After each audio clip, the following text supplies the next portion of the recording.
My name is Amelia Whitaker, 32 years old, and I never imagined I'd set foot in my family's company again after 7 long years away. Walking into that towering glass building in dark jeans and a cream blouse, I hoped my first encounter would be a warm embrace from my sister, Clara. Instead, I got a splash of cold cola across my face and a sharp order to clean it up like she thought I was part of the custodial staff. Premier was that the documents, tucked safely in my leather satchel, named me the company's new CEO, and her days of running Whitaker Systems into the ground were already numbered. I had built a life I was proud of in Seattle, far from our hometown of Providence, Rhode Island.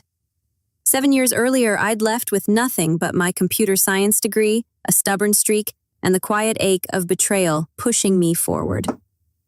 Through relentless work, I climbed my way up to senior software designer at one of the country's top tech firms. My apartment overlooked the Puget Sound, my circle of friends respected me, and for the first time, I had begun to patch over the wound Clara had left. The phone rang. It was 3 a.m. The moment I heard my father's weakened voice, I knew something was wrong.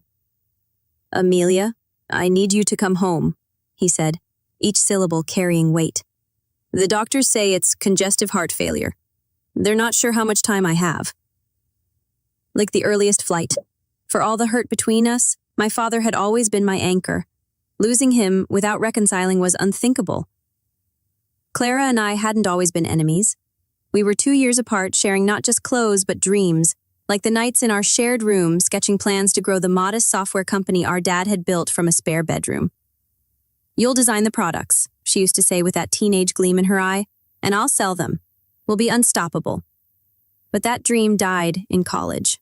For my senior capstone, I'd developed an advanced inventory management system, my pride, my exhaustion, my obsession for 18 months. I'd spent nights in the computer lab, curled on a chair instead of going home. I told Clara everything during our weekly calls. I thought I was sharing progress with my biggest supporter. 2 weeks before my final presentation, I discovered she had entered my idea, my work, into a business competition, presenting it as her own. She won first place and $25,000 in seed funding. When I confronted her, she didn't flinch. "Ideas are nothing without execution," she'd said, voice cool. "You'd have just tinkered forever. I'm actually building something." That night, I packed a suitcase and left Providence without a goodbye. I blocked her number, erased her from my online life, and limited contact with my father to short, infrequent calls. The sting didn't fade. In the years since, I learned her company had burned through the prize money and folded within months, without me to build the product. She'd returned to Whitaker Systems, eventually becoming acting CEO when Dad's health began to decline. Now, sitting in his hospital room, the steady beep of machines in the background, he told me the truth. "The company is struggling, Amelia," he said, gripping my hand with surprising strength. "Clara has heart, but not your vision. We've lost 3 major clients this year." "That's not my problem anymore, Dad," I said quietly. "I have my own life." He reached for a folder on the table and pressed it into my hands. "As of next Monday, you'll be CEO of Whitaker Systems. Clara doesn't know." I stared at him. "She'll never accept this." "The board has approved it unanimously," he replied. "Before you take over, I want you to go in, see it for yourself, get a real sense of what she's built. Go in low profile, observe." "You want me to spy on my own sister?" "I want you to understand the ground before you start rebuilding it," he said. Tight in my hotel room, I pulled out my laptop. A quick search turned my stomach. Declining sales, scathing employee reviews, outdated products. Whitaker Systems, once an industry innovator, was sliding toward irrelevance. Morning, my mind was made up. I'd walk in exactly as Dad suggested. Not as Amelia Whitaker, successful designer, but as just another woman coming back to reconnect with family. I had no idea the moment that would make my next steps crystal clear. The Whitaker Systems building didn't look like the one I'd known. The modest three-story structure my father had bought when I was a teenager was now glass and chrome, sleek and impersonal. The warm oak panels and simple logo Dad had chosen were gone, replaced by corporate minimalism. To the reception desk. The young woman there, Haley, was scrolling through her phone, barely glancing up when she finally asked, "Can I help you?" "I'm here to see Clara Whitaker," I said casually. Haley's gaze skimmed over my jeans and ponytail, a flicker of judgment crossing her face. "Do you have an appointment?" "Nelia Whitaker." Herminal Professor rose, but she said nothing, just picked up the phone. After a short, clipped conversation, she told me Clara was in meetings all morning and gestured toward a seating area. I sat, watching the flow of employees. Designer suits, tense faces, quick steps. No laughter, no chatter, just a low hum of stress. After an hour of waiting, I wandered the halls. No one stopped me.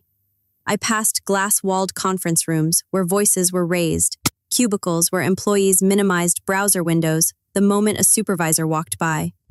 Whispers about layoffs replaced casual talk. One conversation in particular caught my ear. Two developers muttering over coffee. "She's gutting the dev team," one said bitterly. "All that budget's going to marketing. She's selling dreams we can't deliver."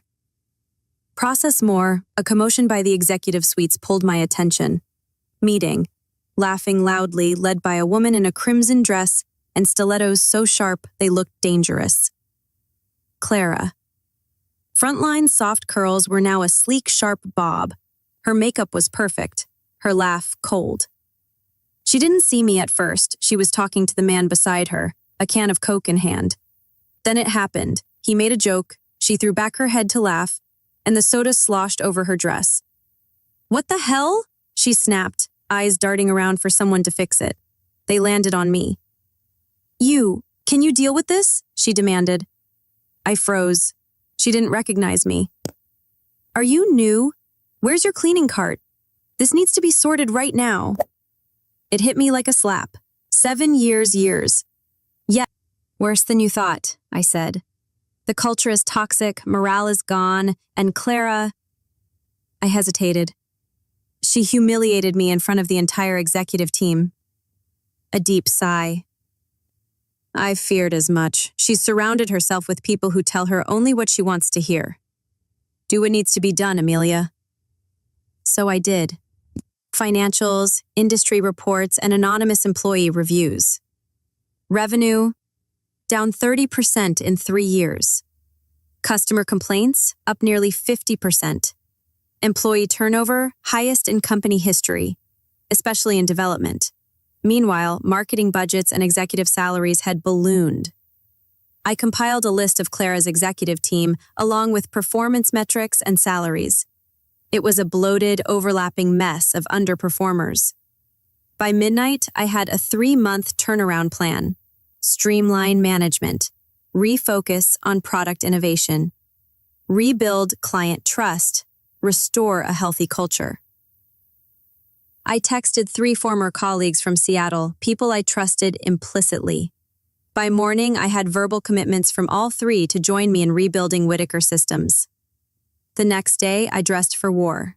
Tailored black suit, sleek bun, steady breath. When I walked into the executive conference room, Clara was mid-presentation, trying to spin a steep downward sales chart into a positive trend. 8 people, coffee cups scattered, avoiding eye contact, looked up as I entered. "What are you doing here?" Clara snapped. Inmaya replied, setting my briefcase on the table. "As the new CEO of Whitaker Systems." Confiscated, confused murmurs rippled through the room. Her CFO, Martin Wells, took the paperwork from me and read it. His expression hardened. "These are legitimate," he said. Clara went pale. "Dad would never..." On speakerphone, our father's voice cut her off. "It's true, Clara. This was a unanimous board decision. I expect you to handle the transition professionally." The call ended. Silence fell. I looked around the table. Effective immediately, the executive team is terminated. Severance packages are in these envelopes. Security will escort you out. The protests were loud, but I didn't flinch. When Clara tried to frame it as revenge for the Coke incident, I met her eyes.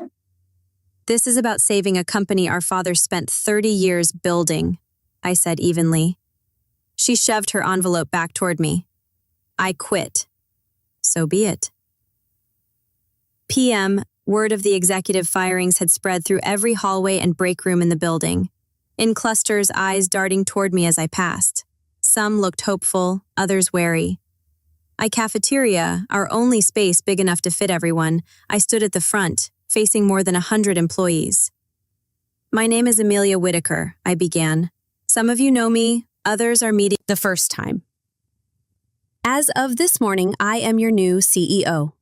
Turbulence. A ripple of surprise moved through the crowd. I caught Haley, the receptionist, in the front row, her face flushed, clearly remembering how she'd treated me yesterday. I'll be honest, I continued. Whitaker Systems is in trouble. Revenues are falling, products are outdated, and customer satisfaction is at a low. That's not your fault. Leadership sets the tone, and leadership has failed you. Unresolved. I explained the executive changes, then laid out my vision, returning to innovation, investing in people, rebuilding trust with our clients. I can't promise there won't be more changes, I said, scanning the room, but I can promise you this. Decisions will be based on skill and performance, not favoritism or office politics. Tension began to shift. Employees started asking questions about job security, product direction, the future. I answered each one openly, even when the answer wasn't easy. By the end, there was something in the air I hadn't felt since I walked in the day before, cautious optimism. That night, I stayed in the office until nearly midnight, reviewing every department report and speaking with team leads. By the second day, I knew exactly who my key players would be and who needed to go. The inevitable. Harold called. Clara's filed for an emergency injunction to block your appointment. The hearing was set for the next morning. In court, her lawyer painted her as the loyal daughter betrayed by my sudden takeover. Unresolved was simpler. Dad had been competent when he signed the transfer, the board had voted unanimously, and the numbers showed her leadership had led us toward collapse. The judge denied her request without hesitation. Back at the office, I assembled my new leadership team. Martin from finance, Marcus from development, Laura from customer service, and Olivia, my former colleague from Seattle, as chief product officer. The changes were immediate. Developers who had left under Clara began returning, customer complaints slowed, employees lingered in the hallways, laughing, brainstorming, enjoying their work. And then, an unexpected text from Clara. We need to talk. Starbucks by the hospital. Tomorrow, 10F. Dad urged me to go. You've won, Amelia, he said. Now see if you can win your sister back. The next morning, Clara arrived in jeans and a sweater, hair pulled into a ponytail. Without her entourage, she looked smaller, younger, almost like the sister I remembered. She didn't apologize immediately, but she listened. And for the first time in years, we really talked about the past, the Coke incident, the theft in college. I offered her a new role, Director of Client Relations. Lower pay, no direct reports, but an opportunity to rebuild trust and prove her worth. But on Monday morning, she walked into the office, accepted the role, and got to work. 3 months later, Whitaker Systems was unrecognizable, in the best way.